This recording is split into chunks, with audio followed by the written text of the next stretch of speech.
For context, this is the person who is being talked about here, between him and Richard Dawkins.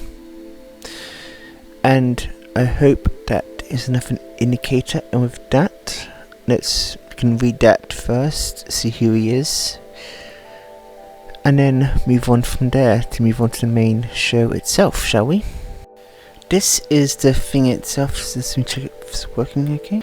This is the video itself, and if any transitions or anything is a bit different, or I am sluggish or anything compared to normal, as I said, new system, and yes, there will be a trademark on it because honestly the stuff on the free service is more than enough for my purposes.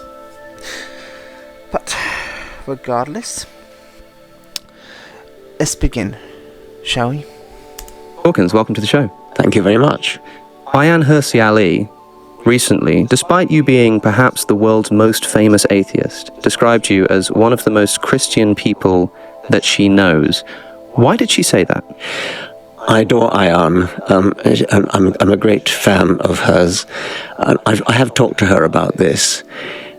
I think the respect in which we differ is that for me what really matters is the truth claims of Christianity. And that's the interesting part about this is, as will be expanded on in a second, Hirsi Ali,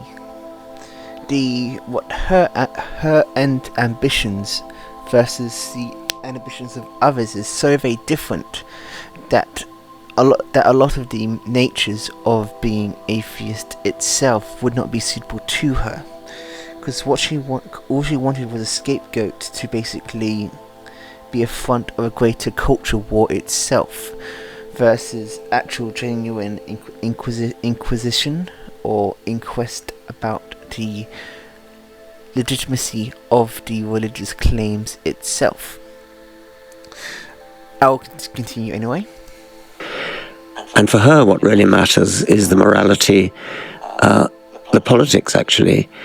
I think for her, Christianity is a bastion against something worse. As Hilaire Belloc said, always keep a hold of nurse for fear of finding something worse.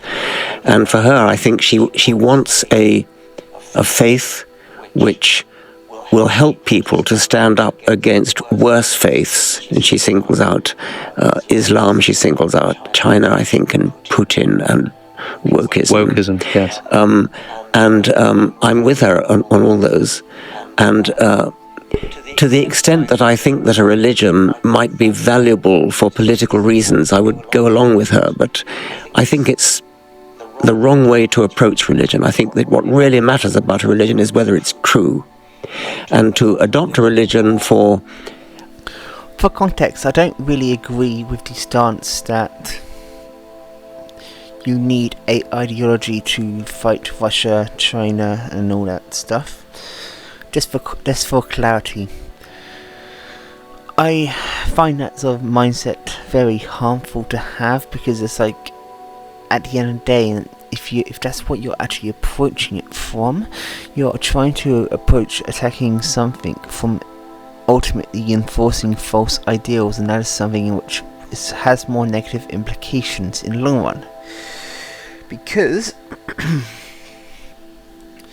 and this is what I find quite ironic about Ali's approach to this, is despite her wanting to critique and attack Russia, in many ways it's trying to simulate an aspect of Russia. If you know, you know. You don't. But for interest of time, I won't have my interventions too many times. It's almost as though one is saying, well, I don't believe this nonsense, but it's a very good idea if other people do. And there's something patronizing about that. She doesn't do that. She says, I believe in it. I am a Christian. And therefore, it's not patronizing. But I think the fundamental motivation is a political and a moral one. I presume, as both an atheist and as a person with an understanding of not just biological but also mimetic evolution, having coined the term meme, you'll have to think of religion as essentially something which serves some kind of social function. That must be why. I'll clarify what that means when he says invented the word meme in a second. It exists, that's why it evolved. Given that that's the case, is it really so inappropriate to think about religion in terms of how it serves us socially, if that, from our shared worldview, must be what religion really is? From an academic point of view, I think it's a very interesting question, what religion is all about. What does it serve a social function? Does it even have an evolutionary? I can actually say something on this, because I did study a course in university about religion and world politics, and that's relevant because we had to basically in that assess, one, do we believe religions exist, and two, what sort of roles do they have in the world, and what roles should they have in the world. Of course, if you know me in my personal life, you would know that what I'm saying is up. But the point is, I'm trying to say here is there's a good model I learnt from that. I'm not just going, because I don't want to just have this playing background and just have it being completely in violation of copyright. And also I do actually have some valid thoughts to say here. There's to say, the lecturer which I had, who actually left teaching roles in university in my last semester, and I had my last semester with him when he was teaching terrorism and extremism, and that was quite an interesting course. But he's also trained in theology as well, so I trust his judgment on it. Basically, he said a model which was actually kind of interesting. It's a harm model. Basically, it's about how to deal with a religion and the effects of religion.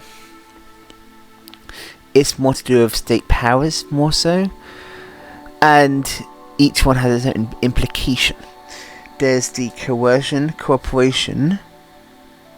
It's a coercion cooperation model, and basically saying how you deal with religion on the 4 levels on the coercion cooperation model determines the response from the religious groups themselves. And also at the same time, there was also multiple reasonings for people being religious themselves, and that is another interesting point that was mentioned. Also, definitions of religion being vague as well is absolutely completely true. It's, of course, to some, a culture. To some, it's a belief structure. The only commonality it has to other things is therefore the shared belief system itself, or beliefs of shared stances. And I'll get onto what is a meme now before we continue. This is what the meme example is. It's from an article from Vice in 2018. If you want to know, I will scroll up so you can find out, see what it is. Talking to a guy who invented the word meme, Richard Dawkins, Vice 2018. Fazal. Sorry about that. Let's get back to where I was. Vice. Hey Richard, can you tell us the correct definition of the word meme and how you came up with it? Richard Dawkins. It is a cultural equation of gene, so anything that gets passed from the brain to brain, like an accent or basic word, a tune. It's anything that says spreads through population in a cultural way, like an epidemic. So a craze at a school, a clothing fashion, a fashion for a particular way of speaking. All those things are memes. Anything that could be the basis of evolutionary process is a meme, simply by becoming more frequent in the population in a meme pool. In the same way, the meme gene becomes more frequent in the gene pool.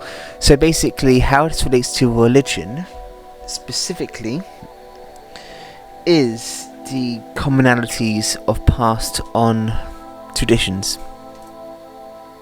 Now the meme is defined as a term meme in this context, which I guess could apply to internet memes equally as much in terms of virality being spreading yada yada yada, and in the context of it being cited.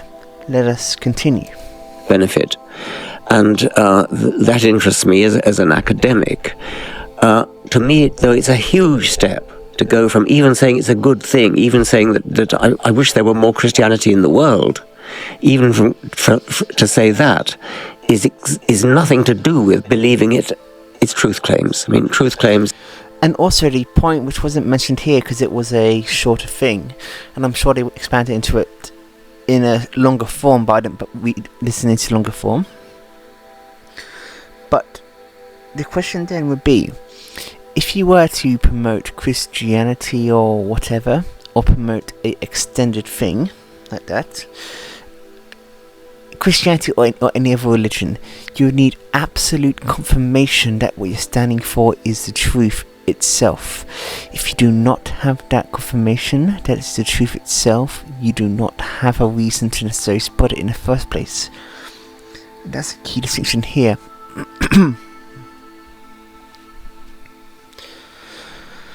Also, there's a discussion I had with some family like yesterday about the nature of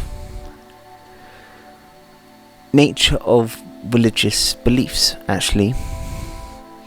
How I basically clearly said to her that if there was a case in which two religions were basically at each other's throat, I would not care to support either, because the religious stuff itself has zero value to me. The mitigation factors would have to be different than religion itself. For example, if it's on racial grounds and someone is being racially targeted, that's racial discrimination. If it's entirely different grounds, as in like national liberation, then that's national liberation. More nationalistic grounds. And another aspect of what I learnt from terrorism and extremism, which I already knew anyway, but it was more consolidated, was that many actions of the same thing can exist at the same time, obviously. I mean, everyone knows that, obviously. But the very depth that it happens is more complex. Complex as in, by that I mean, complex as in something, for example, can be religiously motivated and also nationalistically motivated, or religiously motivated and also social justice motivated, where there's a dynamic in which if there's the two things, the importance factor is not necessarily is religion involved in it, but rather how important is the religious implications versus the nationalist or social justice implications in this example.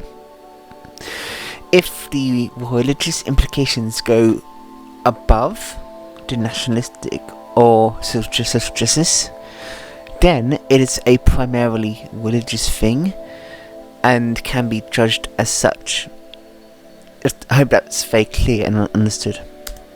It's like there is a divine creator who made the universe and made the laws of physics. There's a divine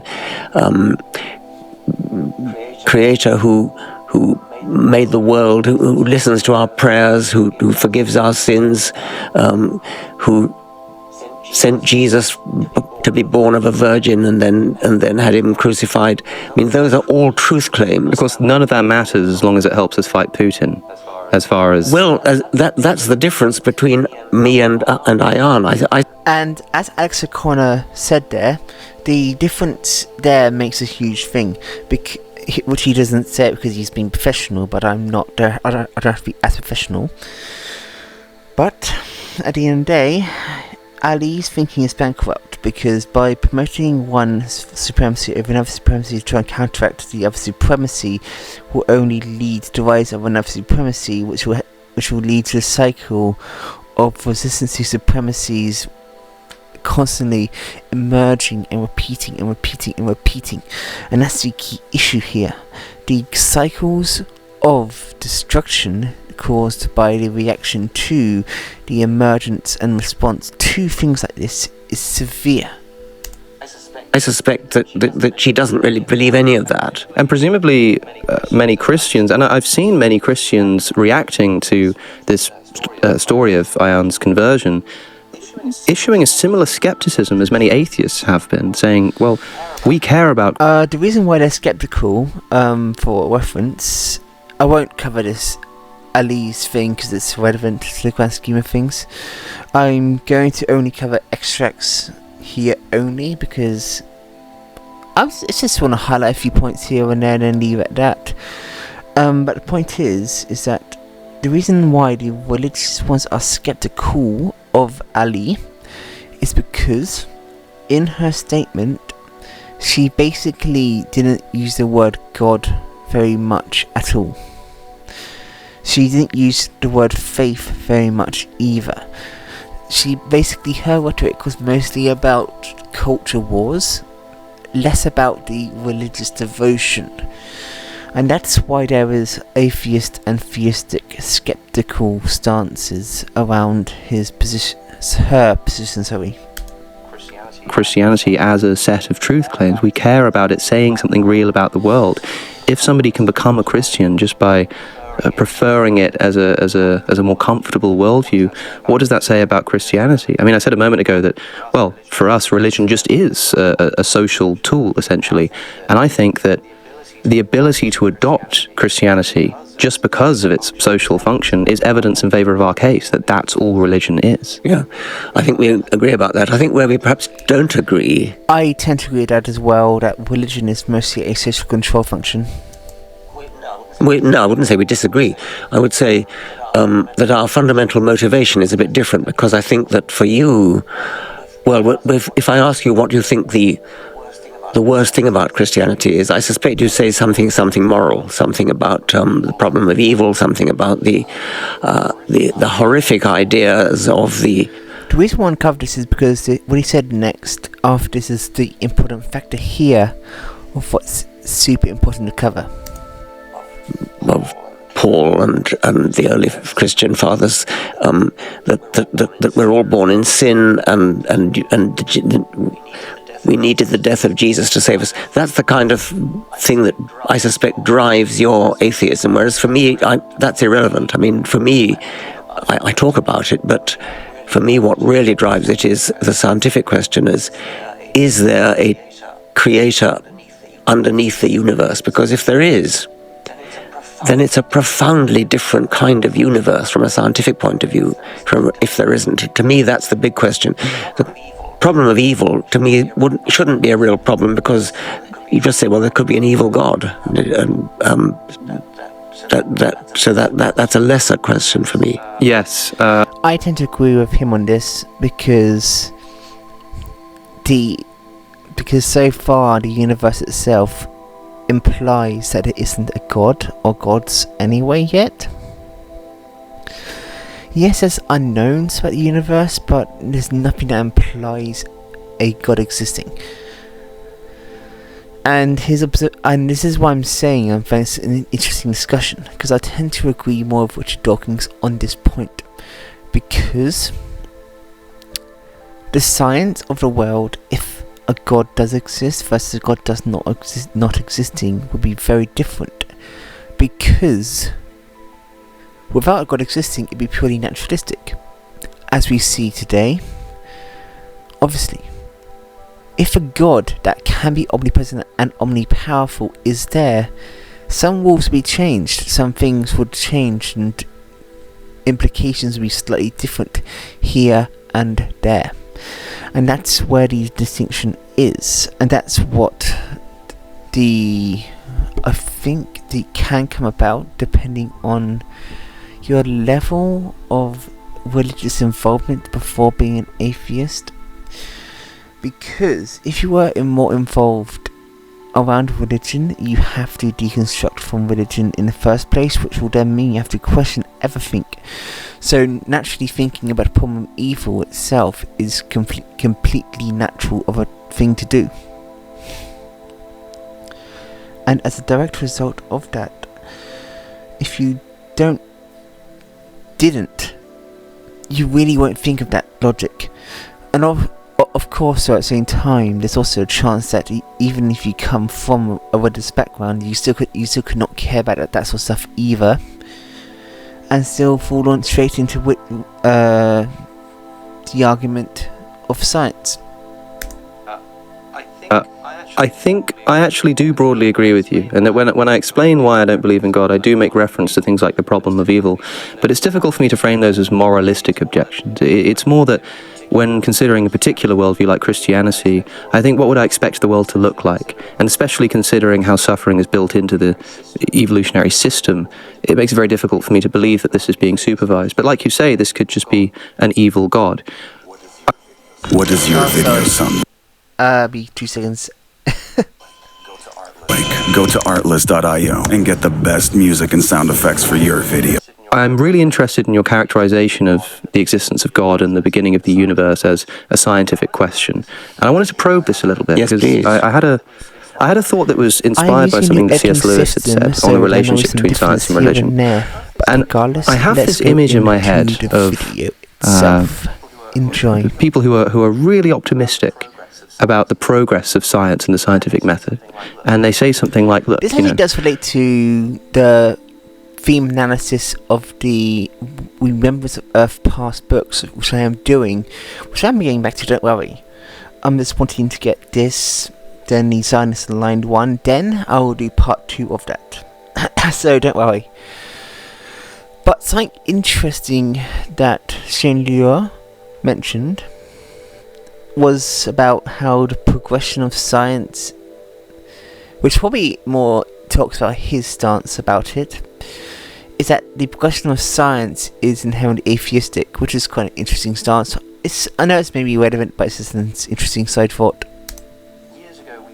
Years ago, we used to say so much was down to God. We used to not know why the planets orbited the sun, and we said it was because angels was pushing them. We used to not know why there was so much complexity in biological life, and we said that God did it. But look how we're discovering these laws. We're discovering the law of natural selection. We're discovering the laws of gravity, And there seems to be this trajectory such that when we say, well, where did it all come from in the first place? One day we'll get there. Now, I don't know if you agree with that as an optimistic trajectory for the scientific method. Clearly there's a trajectory, and I would put it that the big problem of design, as William Paley put it, was life. He said something like, the physical world is not the best place in which to demonstrate the existence of the creator, because it's too simple. And I think he was right.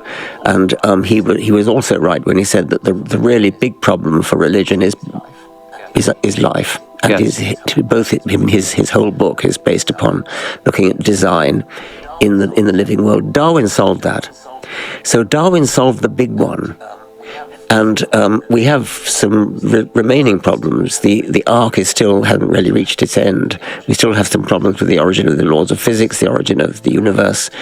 But I think that the fact that Darwin solved the big one should give us confidence.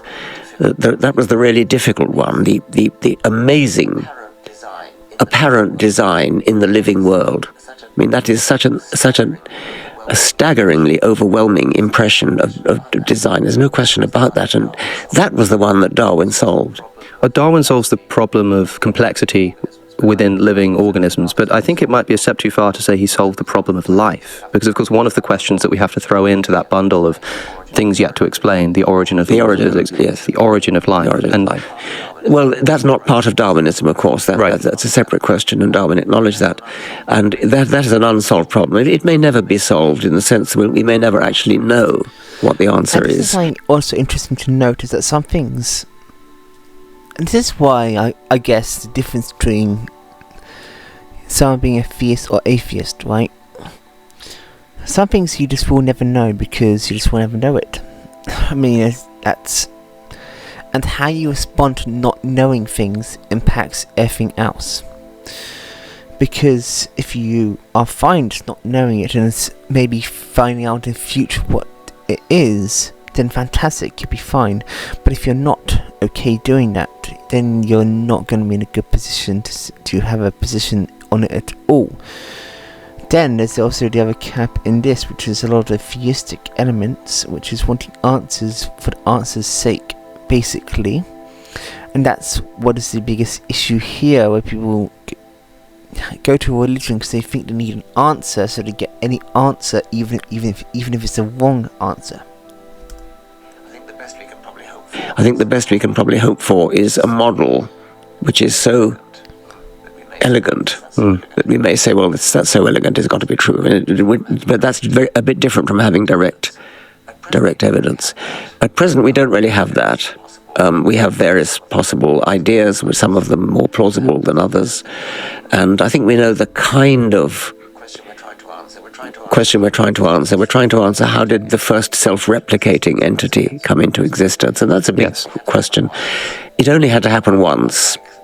Unlike the rest of evolution, where it happened over and over and over again, the same thing happened over and over again, all over the world, different continents, different species, different kinds of animals. That's a fascinating thought. What would have been the first self-replicating creature?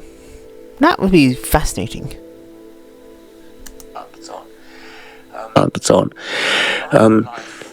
The origin of life could have been a very, very improbable event because it only had to happen once.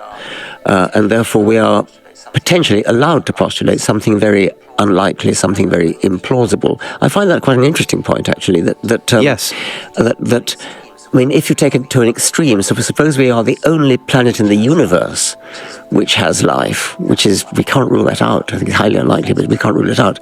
If that's true, then that means that the origin of life on this planet was a stupendously improbable event. And therefore, when chemists try to... It's also the question of if we should be so pursuing this path in the first place, because, I say that, not out of this lack of wanderlust, but do we need to know the first self-replicating being or the exact foundation of our existence anyway? Not really. It'd be a good curiosity case for scientists to figure out eventually, but general science today is good enough that we can predict diseases, predict issues, and we can detect diseases quite early on so as to preserve extensions of life itself. That itself is in quite a lot of progress, so in some ways we don't actually need to know the first actual original being itself, as in the first self-replicating creature. To postulate a possible scenario for the origin of life, they're not looking for a plausible argument. They're looking for a very implausible argument. That's fascinating, yeah. Now, I don't believe that, because I think that probably it was not that improbable an event, and therefore the likelihood is that there's lots of life all over the universe. And he's probably right there, but I think the distinction is Earth itself is in the area of the universe in which has more life suitable zones. Other areas of the universe has life, but much just less lower life, just lower quality life, not as advanced, because the conditions on the planets themselves are built in such a way as to promote extreme environments, therefore needing extreme evolutionary processes to get any life at all. And I'm sure there is life on other planets. It's different. Could we live on this planet? Absolutely not. If we go onto any of these planets, we'll be decimated very quickly. But does that mean that other life doesn't exist in its own miniature ecosystem? For example, I'm sure there's life in some form or another on the ice planets and fire planets and so on. The only ones which I can see not having any life at at all on is the gas giants. That's basically it. But the point is about life, when you talk about life anyway, is recognizable life. And that is where the whole paradox may come in here, because the recognizable life is lesser than the unrecognizable because of the extreme natures of other planets. Even to say a million different life forms all over the universe, since the number of possible places where there could be life is so large. Yes. A million is actually a very small number. That's fascinating. I mean, there are many things in the universe that have a tiny chance of happening, but could. Like, I've heard physicists say that because atoms are just vibrating and they're all sort of vibrating against each other, and hence we get stillness. There's a very small, unimaginably small possibility, but a real one, that this glass could just sort of spontaneously move across the table if all of the atoms, happen to vibrate in that direction. Yes. Now, the universe, like you say, I mean, everybody talks about the universe being vast. I read, I think this morning, that if the sun were the size of a white blood cell, then the Milky Way would be the size of the continental United States. Yeah, now, terrifying. We might need to fact check that exact example, but it's and that's just the Milky Way. And when you consider that, are you saying that, in a materialistic universe, life can just sort of pop into existence? Well, I understand the suspicion that might be something unimaginably unlikely, but we're in an unimaginable universe. Yes. So that's a wonderful way of thinking. I wouldn't want to resort to that. Right. I think we don't need to. By the way, the possibility of the glass moving across the table, it's there. But I once asked a physicist what the probability is, and he said if you started writing zeros at the origin of the universe, you'd still be writing zeros at this. Right. So. We probably don't have to go that far. Yes. In our. We could have a sort of spectrum of improbabilities. And I can already see a theist cutting this up and saying atheists admit that their worldview is unimaginably unlikely. We don't want to go there. I mean, my gut feelings. Carl Sagan said, "I try not to think with my gut, but if I'm forced, my gut feeling would be that there are."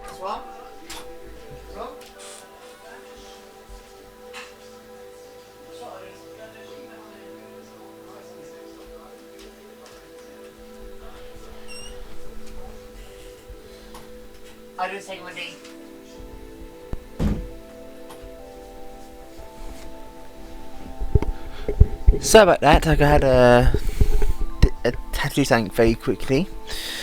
Anyway, I got to head off now. Regardless, I said what I need to say anyway. I was going to just continue in the next 5 minutes anyway. But yeah, that's basically the point. What do you think? Do you agree with that sort of mindset? Who do you agree with more on? Do you agree with Ali, Richard, or Alex? It's just an interesting dynamic to think about, and I hope you enjoyed the video.